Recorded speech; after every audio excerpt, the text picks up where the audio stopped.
Hello, everyone. Welcome to the Scientific Sense podcast, where we explore emerging ideas from science, policy, economics, and technology. My name is Gill Eapen. We talk with world's leading academics and experts about their recent research or general areas of topical interest.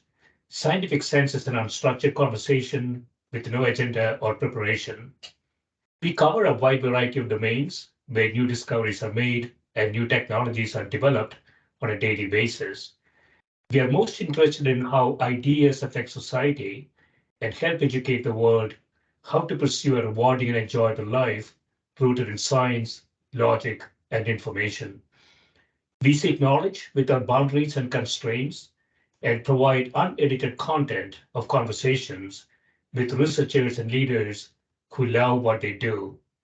A companion blog to this podcast can be found at scientificsense.com, and this podcast is available on over a dozen platforms and directly at scientificsense.net. If you have suggestions for topics, guests, and other ideas, please send them to info@scientificsense.com, and I can be reached at gill@eapen.info. Before we start, I want to mention that I was recently introduced to a company, Magic Mind, who send me samples of their product that boosts energy and focus. The ingredients are all natural, including organic matcha green tea, lion's mane mushrooms, cordyceps, choline, ashwagandha, turmeric, and vitamin C and D. The product is well formulated and nicely packaged, a small bottle for a single dose that can be consumed in a few seconds.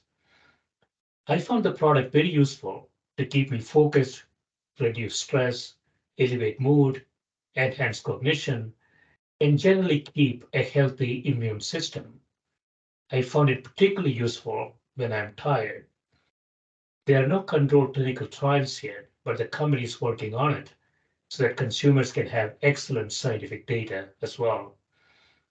I would recommend you try it and let the company know of your feedback. They love to hear from their customers. The product is called Magic Mind and is available in most online retail stores. You get 1 month for free when you're subscribing for 3 months at www.magicmind.com slash Jan Scientific Sense. That is JAN Scientific Sense. And with the code EAPEN20, EAPEN 20. It's an extra 20% off, which gets you a total of 75% off. This only lasts until the end of January. So I would strongly recommend you try. Gill. Well, Gill. Okay, I first said Gill, and then I went switched over to Jill. Okay, we stay with Gill. So my guest today is Professor Ulrike Malmendier, who is Professor of Finance at Berkeley Haas and Professor of Economics in the Department of Economics at UC Berkeley.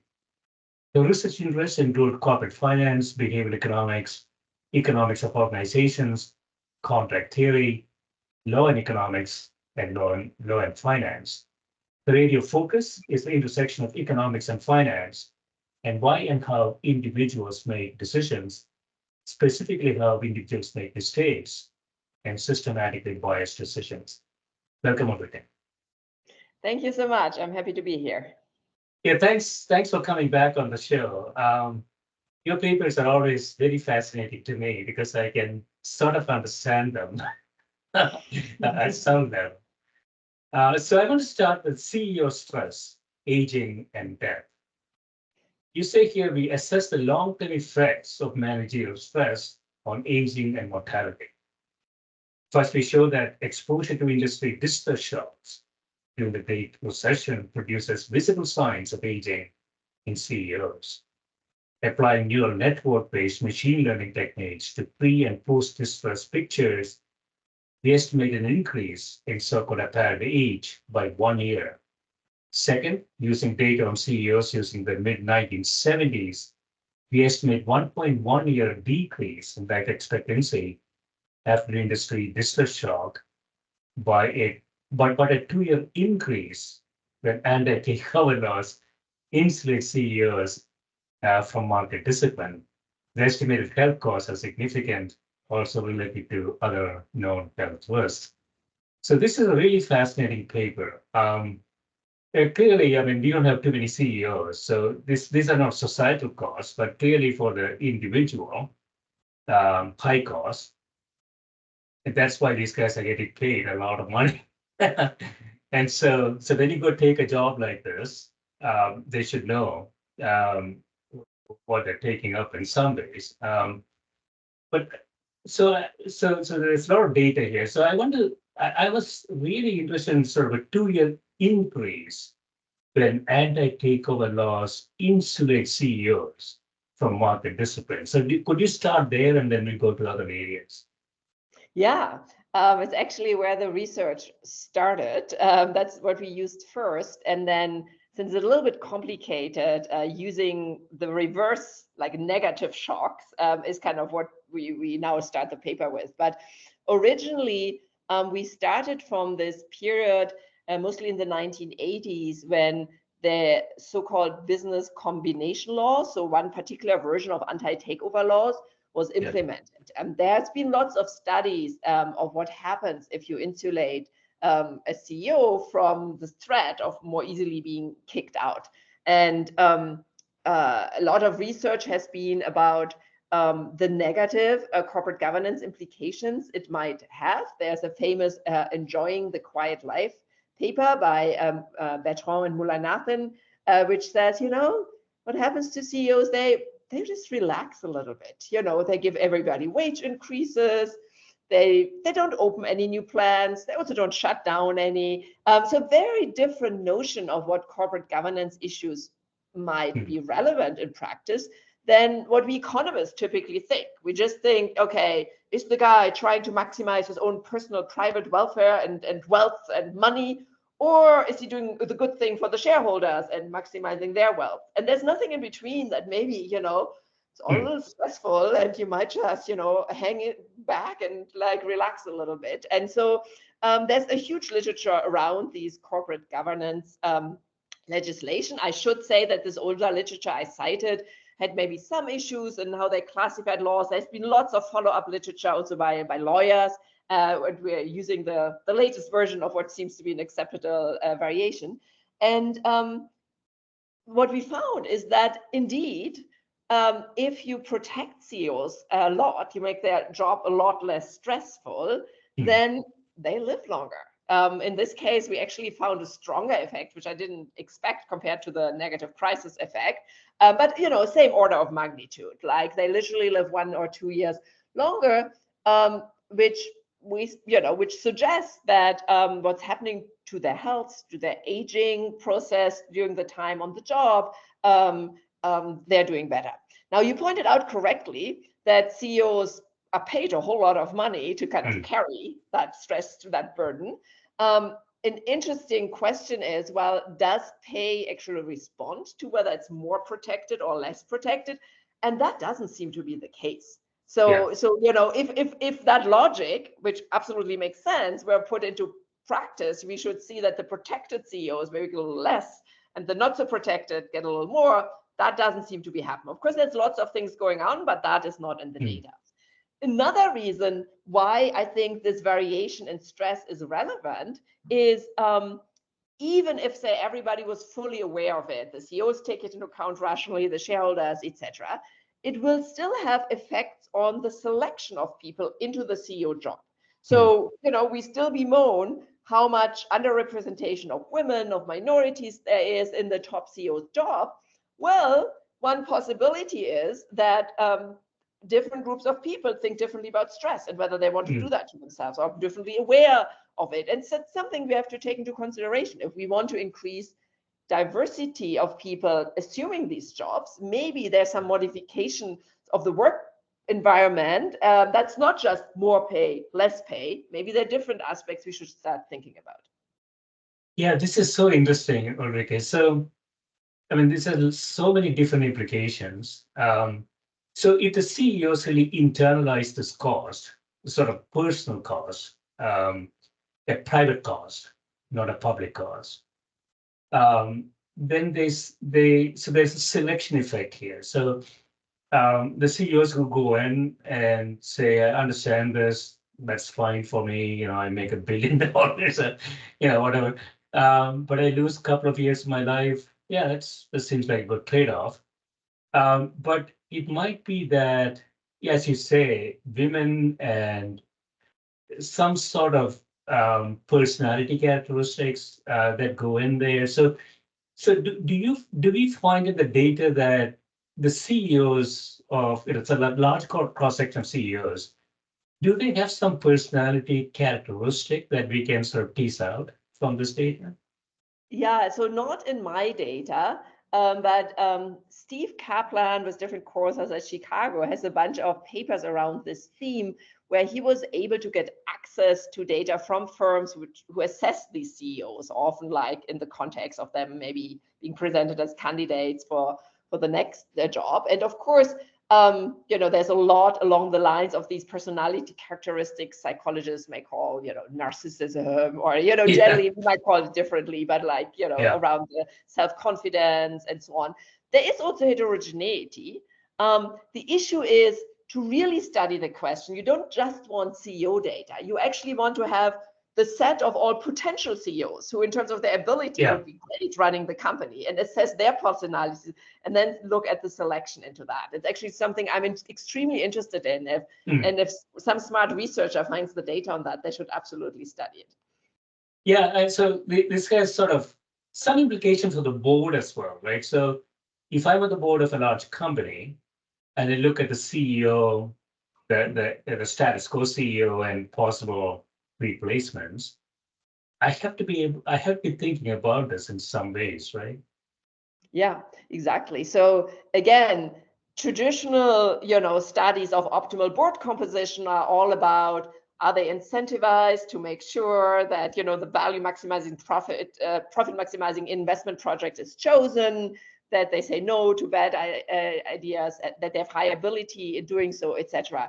But in reality, there are people in the room with different personalities. And if somebody will just either be pushing for a certain thing, or if highly protected by anti-takeover laws, will sit back and say, oh, it's going pretty smoothly. I think there's no reason to shut down this plant or open a new plant. Well, then you should kind of be responding to that. So I think all of this new results really enrich our thinking about how monitoring of managers, so for example, the board composition, should be shaped.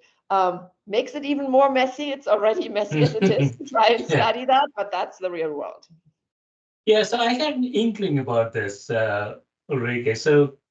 So I have watched presidents, young presidents like Clinton and Obama go in and come out, and they look really, really aged in that 4 to 8 years. I mean, significant aging.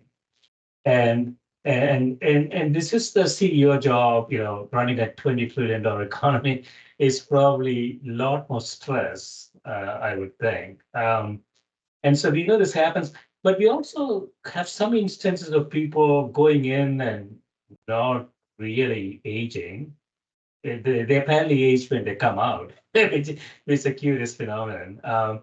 And so it depends on what you do, right? I mean, what you think, what your personality is, ultimately, that whether you age faster or not. Yeah, exactly. So in fact, whenever I present this paper on CEO aging, people remind me of these, regular articles in newspapers which show the president before and after. And typically you look much aged. And that is, of course, consistent with the results in the paper, as you pointed out. I mean, we're using CEOs there kind of as a convenience sample because it was easy to get pictures before and after. And of course, they are highly relevant for running the economy. I would think for other groups, these effects would be exacerbated. So I can think, I mean, before we climb up the ladder, I could think about, people in physicians in emergency rooms, nurses, pilots, or people, handling at the towers at the airport, landing and flying of these airplanes. And so So there are many, I think there are many other samples where it would be really important and interesting to study what the stress does to you. In the nurse context, I've been very interested in pre and post COVID, or there are many professions where we might want to look at that. So that is a starter that I do think it's generalizable and it probably applies to many samples. If we now go, to the top CEO job in this country, running the whole country, as you put it, then indeed, what we are saying is, well, you're going to be hit with a lot of crises, with a lot of tough decisions. There's no good way out. You have to deal with it. And so if I wanted to use my methodology, our methodology in this context, I would compare how stressful, measured by some semi-objective criterion of crisis, the presidency was for the president, and would see whether differential aging effect. In addition, of course, you are right that different personalities will respond to these stressors differently. And that's something, as we discussed earlier, where it's just so incredibly hard to get reliable data on, to get any data on it, data you trust, where you think the assessment is valid. So we have been leaving it out. But this question of who is, for example, more resilient than another person, I think that's the important next step. And can we do something to give people resilience, to teach people resilience? The same thing we want to do with our kids, right? So I think I really hope that this is the starting point of people looking more into that. Yeah, so biologically, I mean, we knew this data that stress is a big problem for general population, not just for CEOs. Yes. So I was wondering, if you look at Scandinavia, generally speaking, they appear to be happier. So this is sort of a general population question. I don't know if this is in your research, Ulrike, and I was just thinking, yeah, so we understand why CEOs get stressed out and lose some life. But do we see in a broader sort of population context, it's also the case? Yeah, the difficulty when you look at whole populations, you're comparing whole countries, is there are many factors. For example, Italians within Europe have high longevity. Is it the happiness? Is it the food? Is it the Italian way of life? It's really hard to disentangle confounds. One thing I've been looking at is, and that's again more within a country, to look at different occupations. So I won't be able to do as detailed a study as the one we're looking at, but if you simply get really good data on all sorts of socioeconomic characteristics, and then at the occupation, and look at how long people live, controlling as good as you can for income, wealth, the socioeconomic environment, education, etc. There seem to be strong differences. So for example, I think that was known before, people who are a lot outdoors, so fishing in the woods, even woodworkers, forestry, and so on, boy, do they look good in terms of longevity. Even after I control for everything I can. Scarily, people who are computer engineers, spend a lot of time at the computer, do not look good at all. Now, of course, many confounds, computer nerds like me who want to be alone with their program and just ideally talk to people. That's probably not ideal in terms of lifestyle. So it might not just be the job itself. It might be that people like me who don't easily go out and connect and have this beneficial interaction with others. So it's not going to be as clean as what we have here for the specific subgroup of CEOs where I can control for more things. But it is a really important question. So within a country, I think I'll be able to make some progress in a project we're working on right now. Whether we can then aggregate it up to the cross-country comparison and point to what the Germans need to change to get Italian longevity, I'm not sure, but I would love to get to that result. Yeah, so I'm like you, Ulrike. I don't get out much. And so you and I have a little bit of a problem. So I'm going to go to another paper, which is sort of related. CEO social preferences and layoffs. This is a really interesting. So you say here we study where CEO factor pro-social considerations in the layoff decisions using NLP, natural language processing techniques, we construct a new data set on the extensive and intensive margin for both dispersed-induced and other layoffs by U.S. public firms. So what do you find here in social preferences of CEOs?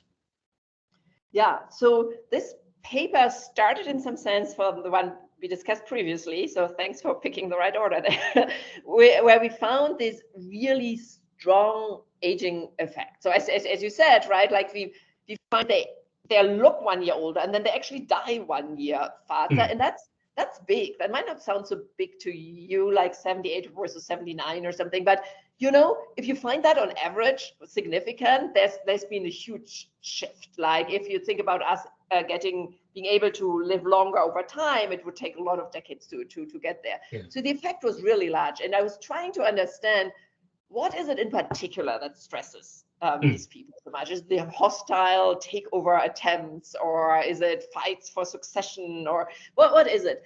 And by studying a broad range of corporate decisions, what came out over and over again was that it is related to crises, what we are looking at in the first paper, but it's specifically crises where you have to let people go. And it's actually highly consistent with any documentary or memoir or so you read of a CEO. I mean, maybe there's some psychopaths out there, but like the usual CEO, everything I've read, where CEOs are asked, so what was the hardest decision in your life? And they talk really emotionally about having to let people go and how hard it was on them and how much they suffered from them. And so when, as a starting point, we simply replicate the methodology from the first paper and say, how is either your visual aging or longevity affected by crises in which you have to let people go? And we can even control for crisis experience, as we did in the first paper in addition. Turns out it's all driven by these layoffs, in particular layoffs that are triggered, like not by mismanagement necessarily of the CEO. Like you can take, you know, crises that are industry-wide crises. So that's, it's not the CEO's fault, but he still might have to shrink the company. And that determines all of these aging and death results. So clearly, so we've established particularly the layoffs that leads to the stress in the body. And now what we really want to do in this paper is to understand why. So I mean, it might seem natural, but if you go to your standard economic model, right, you're running a firm and there's capital, like physical and financial capital, and then there's human capital, the people who are working, and you're maximizing, you know, the value of the firm, and you're adjusting these two types of capital as you're moving along. And in practice, of course, it's very different whether I have to, you know, buy a new machine or like switch out a machine versus I switch out people. And so it makes a lot of sense that our standard economic model is deeply wrong about this. However, when we then looked empirically in the past, that indeed CEOs don't seem to like layoffs. There seems to be a lot of friction, and when there's a necessity to let people go, it's very often delayed. It's delayed so much that when they finally do it, the stock market reacts very positively because they should have done it long ago.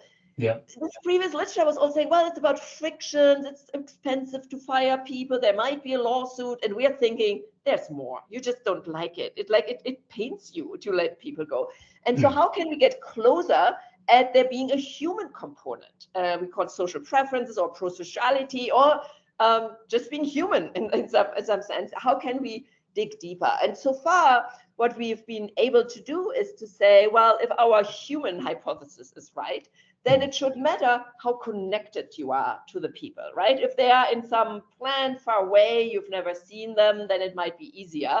If you're the new CEO who hasn't kind of bonded with the people, it might be easier. And that's what we leverage in the paper. We show that the quote unquote friction, so the reluctance to let people go, gets stronger and stronger the more you know them. Also, interestingly, it looks as if it's stronger if they're similar to you. So if you're a white collar guy, who never had to work up the ranks from blue collar, then it's easier for you actually to let the poor blue collar people go than the white collars who are like you. And all of that points to a prosociality element, people like me, some familiarity element, being really important for some key corporate decisions. Yeah, it makes a lot of sense. So, you know, we had a president before, and he had a show called "You're Fired" or something like that. I don't know exactly what the name is, and he seems to enjoy it a lot, actually. So it is it is a personality question. There's some people who take a lot of utility from firing people because it's sort of a power type of thing, right? So generalizing the argument, you're saying that general CEOs are human related attributes in them. And so in cross-sectional data, we find that they actually get um, they don't like it. They don't want to do it. But it has social shareholder value implications. So this is why we see when there's a distress in the firm and there's a CEO there for 20 years or something.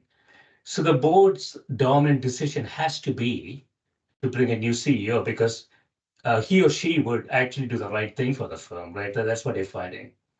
Yeah, exactly. So what we find is that it's particular when you bring in a new CEO, that person has a much easier time to do what honestly often just needs to be done given where the firm is at, and let people go. So in this case, we interpret it as the CEO not having, maybe formed the connections. Maybe that new guy isn't a psychopath CEO either, but just hasn't formed the same connections. Now, you correctly point out, well, there's also heterogeneity in personality, right? There might be the people who have no problem with that, might even enjoy it, probably. And then in our data says the vast majority actually does not enjoy it at all. So then you might think, okay, so if I need to, shrink the workforce, I have to bring in the right person to do this. Indeed, I think that's what we do observe in the real world as well. We don't have a specific result on that because it's hard to judge people, you're the like firing person and not, but it looks as though this is definitely going on and there are lots of anecdotes about it. Now, I would be careful though to then jump to the conclusion, which some people might say, oh, I should just look for these people who love firing or at least don't dislike as much firing other people because they will do what needs to be done in this moment. That seems like initially like a logical, conclusion. However, you do have to think about the long run. If that's the person running the firm, whom will you attract as that person's co-workers for the workforce? So there might then be strong selection effect of talented people avoiding that. And in general, it might create an atmosphere of, only people who are good with hiring and firing like any moment working together, which might not be ideal in terms of ultimately maximizing shareholder value. Yeah, I mean, it's heartening in some sense that, I mean, you have a timing thing that you talk about here that CEOs don't want to fire during holidays or Christmas time or something like that. So there's humanity in some sense, but then it has negative shareholder value implications. So, if you believe a CEO's job is to maximize shareholder value, then he or she should make the right decisions, but they don't, right? I mean, especially if they have been in the firm for a while. Exactly. So definitely in the short term, it looks as if it's clear cut that from a shareholder's perspective, it is better to have the CEO who's willing to fire. The stock market reacts positively, profitability will likely go up. However, just to repeat the medium and long-term perspective here, in terms of having a workforce that works together, produces optimal value, there might be negative long-term implications, and that's something to be taken into account. Maybe it shows here that I come from a country, Germany, where it has this medium-sized firms, which are often the hidden world champions, and it also has this tradition of taking firm value maximization not very literally. Instead, the CEOs often thinking about many stakeholders and putting a lot more value on that than maybe the American private equity investors would like them to do, or the American stakeholders. And it's an open question whether that does or does not pay off in the medium term. In the short term, definitely, you do see the positive reaction of markets to having such a CEO is willing to do the firing. Yeah, so I don't know if this is in your research, Ulrike. So, so there's some sort of intersection here from governmental policy questions, right? So I'm a big fan of Angela Merkel. Um, so the leaders of the country makes a difference too in some ways, right? I mean, I can't quite put my finger on it, but there's some intersection there as well, I think. Hmm. Yeah, that's interesting. So in terms of how the personality and attitude of Mm, the leader of the country to the, administration team and so on plays a role, that would be interesting to study. I don't know yeah. how one would do that. However, um, if the leader has the experience, empathy, humanity to see these different aspects and make sure that in terms of regulation, in terms of standards CEOs have to adhere to, there's room for these considerations. Mm. That will make a difference, right? We go through these regulation, deregulation waves, and whenever we are on one or the other, I mean, they're always good arguments, and to kind of see how they trade off in the medium long term is a really hard question. Yeah, yeah. So I want to finish up with your another fascinating paper, the long-lasting effects of experiencing communism on attitudes toward financial markets. So you say here, we show that exposure to anti-capitalist ideology can Mm. exert a lasting influence on attitudes towards capital markets and stock market participation. So you're contrasting East and West Germany here, and so I'll let you talk about a little bit. So I have a personal anecdote here that could be interesting for you. So what do you find from the German data here? Yeah, so just to step back for 1 second, I have done a lot of research on how our personal lifetime experiences have these Oh long-lasting yeah, effects on our beliefs and decision making, which we've actually partly talked about in a last previous time, yeah. podcast together. Yeah, Yeah. and traditionally, I have very much looked at the standard variables a financial economist might be interested in. So if I want to predict your stock market participation, let's see how the stock market did in your life so far. And sure, I find that, those personal experience get a lot of weight, too much weight from a standard economic rational perspective. Yeah. Inflation, which has recently been a hotter topic, right? Your personal inflation experience really influence your outlook on inflation in the long term, and through that, home ownership decisions, mortgage decisions, etc. Now, these are standard variables, and I was thinking that as I learned to understand the neuropsychiatry, the underlying neuropsychiatry, that our experiences like really literally rewire our brain. And so if I've lived through high inflation, I see prices increase, I immediately have the connection to fear and what risk that means.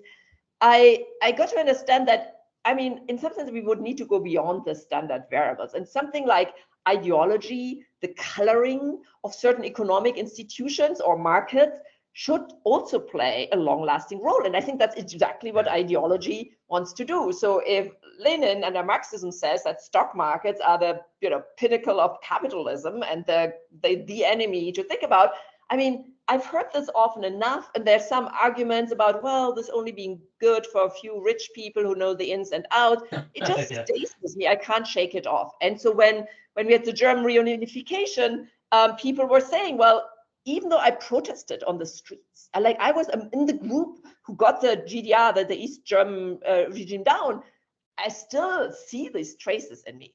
So now that gets me to the paper. So the baseline difference between East and West Germans in terms of stock market investment has been, mentioned or worked on in previous literature, and we replicated.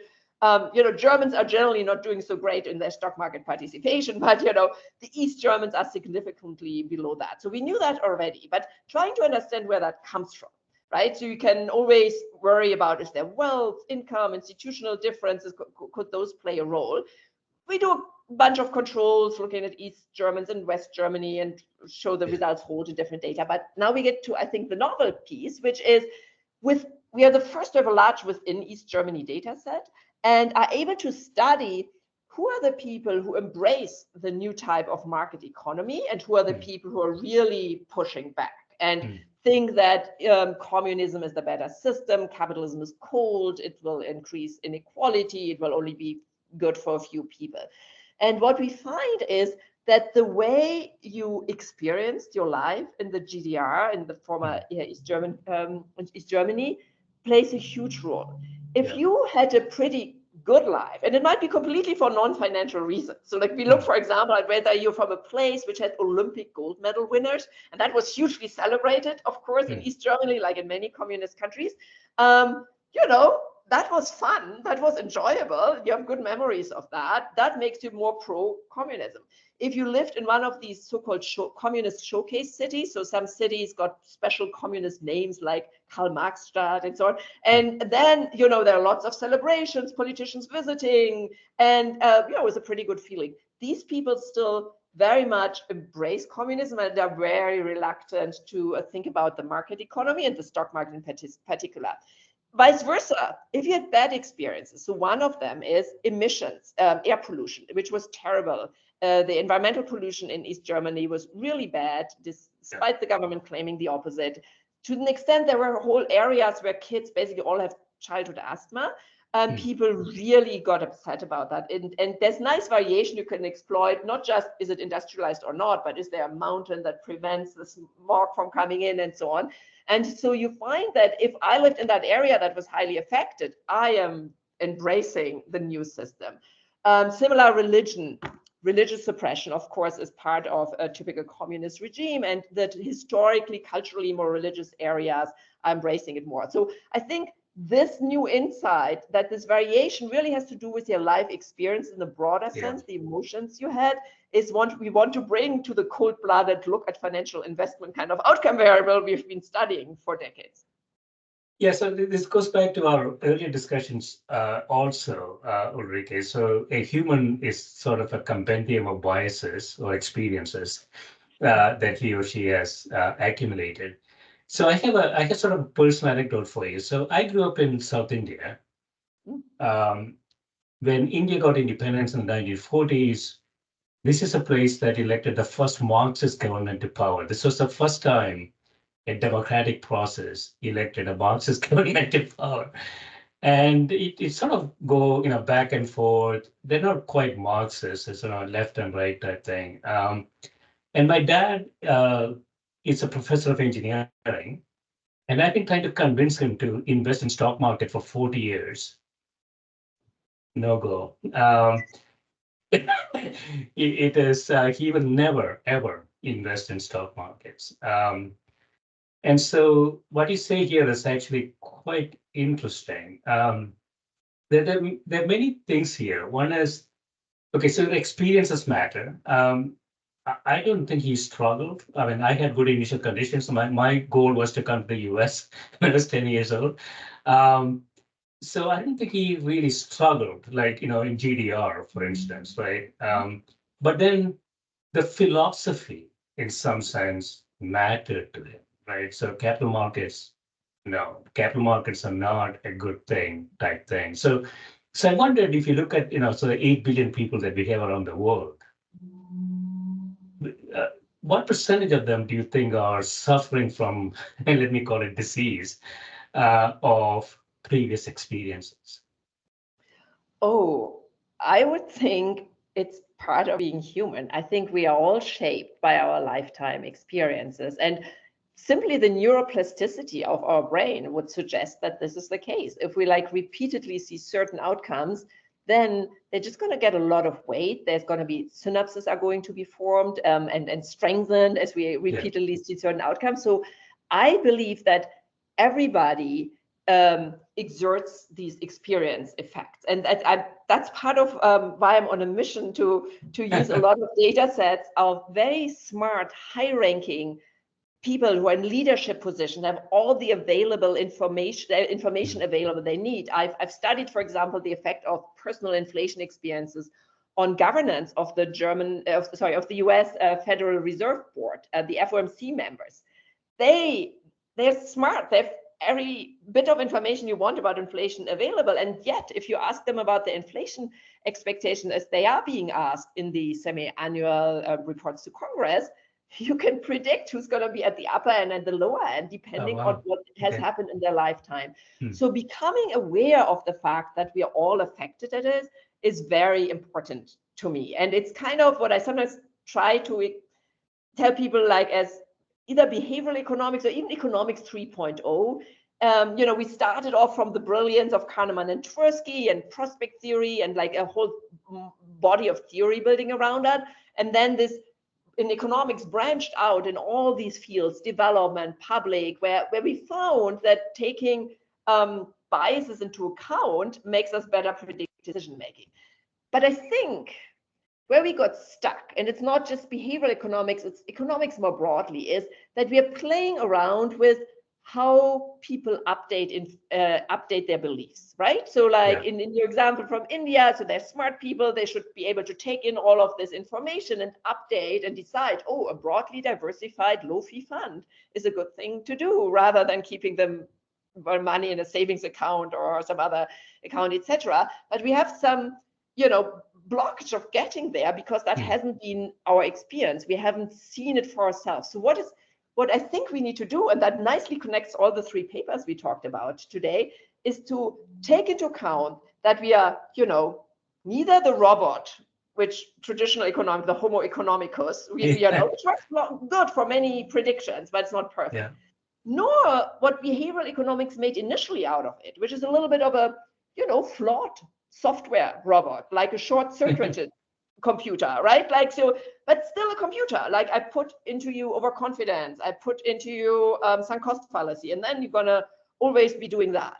Instead, we are living, breathing organisms. We walk through life, and that changes our mind, how we are wired. It changes our body, our inflammation, and we have great insights from biology, from medicine, from cognitive science that tell us, yes, early childhood experience, adverse childhood experience can have long-lasting effects on educational attainment, health, etc. So taking that into account and using the predictive power we could get from that and are not using in economics is kind of my big mission right now. The important topics like the death of despair, Agnes Deaton has been talking about, right? About how the desperation of industry crisis and losing your job, like decimated whole areas and led to all these illnesses and deaths. We can do more. We can take into account like whose body will be more affected. Is it for kids? Is it pre or post puberty? How's the difference between males and females, and how does the pre post puberty differ by gender? What aspects make it particularly strong on the brain? If you have a little bit control over your situation, we seem to be better able to get through crisis. But this variable controllability, which we economists could code up, we are not doing it for now. So I think I have a lot of hope in moving beyond just updating our belief model and take into account how our mind and body is changed as we are walking through life. And again, I think everybody will see these effects in themselves if they look for it. Yeah, this is definitely new insight for me. Okay, so what you're arguing is that, so suppose you take a system, like say the US, 330 million people. We could come up with equations of human behavior, sort of standardizing around the 330 million. But if I understand you correctly, you're saying that such standardization is not possible because each individual is sort of an accumulation of biases and experiences, and he or she is going to act different. Now, this is quite interesting for me. So suppose you take a country like New Zealand, less than 10 million people. I wondered if standardization is more possible in smaller systems. What do you think about that? Yeah, exactly. So basically, we would want to know how has life looked like for people in their life so far? Let's say on average, I mean, there's some recency bias, but just say on average, if on average in the last 20 years and 40 years and 60 years, it looked quite similar with respect to the variable we're interested in, indeed, I would predict much more homogeneity. So it becomes easier in more homogeneous societies to predict beliefs and behavior.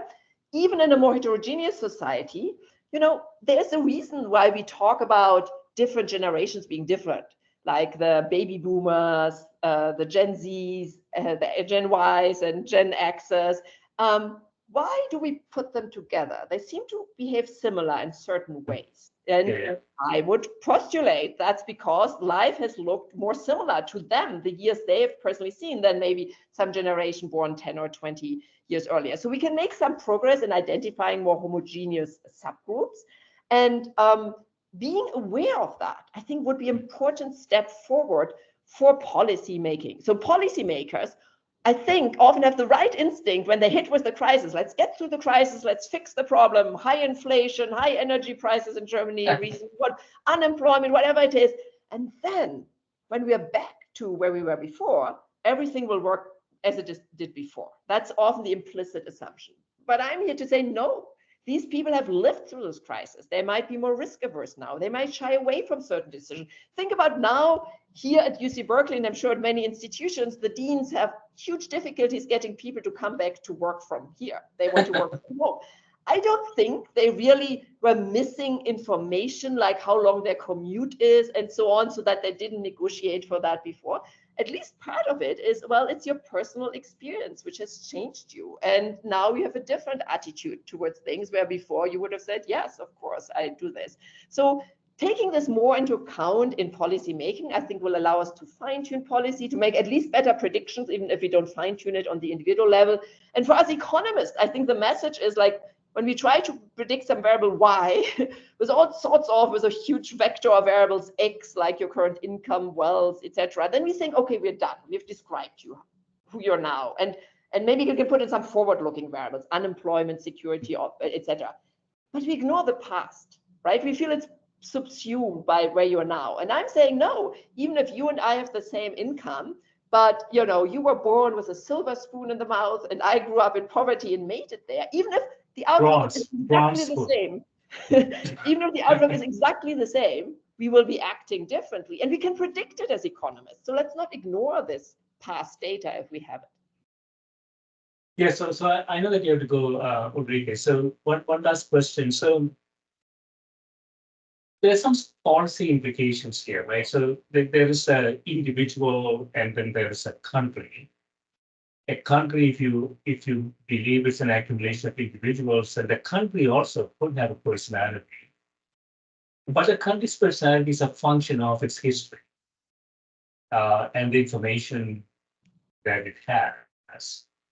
And so you say, Gen X, Gen Y, Gen Z, they all have different data in some ways. So they all look at the country differently.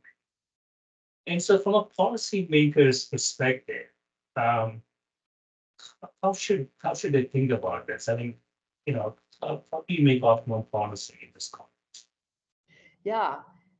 Once you have accounted for that, you will be able to understand which policies will work and will not work for your population. So let's forget about the difference between generations for a second. Let's start with our idealized New Zealand example. And if people in a pretty homogeneous country have lived through recently very high inflation, say, or wave of unemployment, the problem is fixed. And now we think to give people incentives to spend or save, they need to be the exact same as they were before in that inflation period, or the incentives we need to give them to search for a job are the exact same than before this hypothetical unemployment crisis, we would be wrong. So we need to take into account that these people will put a lot of weight on outcomes like the one they have experienced happening again. So what can you do about that? You can make it, first of all, an extra effort to give them particularly good experiences. So for example, if there's concern about spending and savings, if you combat the inflation faster, even if it's costly, it's worth it because the long-term scarring doesn't happen. If people are already scarred, showing them stability in certain ways of investing their assets, making it very vivid to them that like certain prices which they see in their daily life are stable would be a really desired outcome. So as you're trading off, countries are always subsidizing certain prices against others, but so if you're trading off the prices people see in their everyday life versus some possibly even bigger ticket items, which have a bigger impact, but they're not exposed to it in their daily life. Focus on the first one. Focus on groceries. That's a separate paper we have. Focus on milk, bread, and butter. For the men, also beer we found, and make sure that those are accessible at reasonable prices. And you will see literally how they relax and get more certain about kind of inflation not being as big of a problem. That's in stark contrast to traditional monetary policy, which says, well, this whole grocery stuff, that's so volatile. Let's not worry about what's happening there. Let's focus on core inflation, the stuff that's stable and predictable, which is of course right. But in trying to reshape people's minds, you need to expose them to more positive experience. So if I can finish with the stock market example, as a finance professor, of course, I always thought, well, if there's a country like my home country, or even here in the US, where more people would benefit from broadly diversified, low-fee, super boring stock market investment, right? ETFs. If I can explain to people diversification, equity premium, like, that this will be better than their savings account. It was minimal fluctuation. If I only explain it well, we'll be done, problem solved. But of course, it's not solved, right? People still don't go out. And so what I think now is that we need something like cognitive behavioral therapy for stock market investment, right? Like you just give everybody some broadly diversified fund or incentivize them to put $50, $100, some amount in it. And then a year later, we look back at it. It's like, and realize, oh, nothing too interesting happened. If there was a crisis, it barely went down. And if it went down, went up again. If there was a boom, also nothing exciting happened. It didn't jump up. It's a world, whatever, like worldwide diversified index. And so then personally experiencing it, even if you could have done the math before, in my mind, will make a huge difference. And we see it a little bit in stock market-based retirement savings when people automatically kind of see those effects. Countries like Israel, for example, start already really young and give kids little, 51 shekel a month, which, can get invest in broadly diversified fund.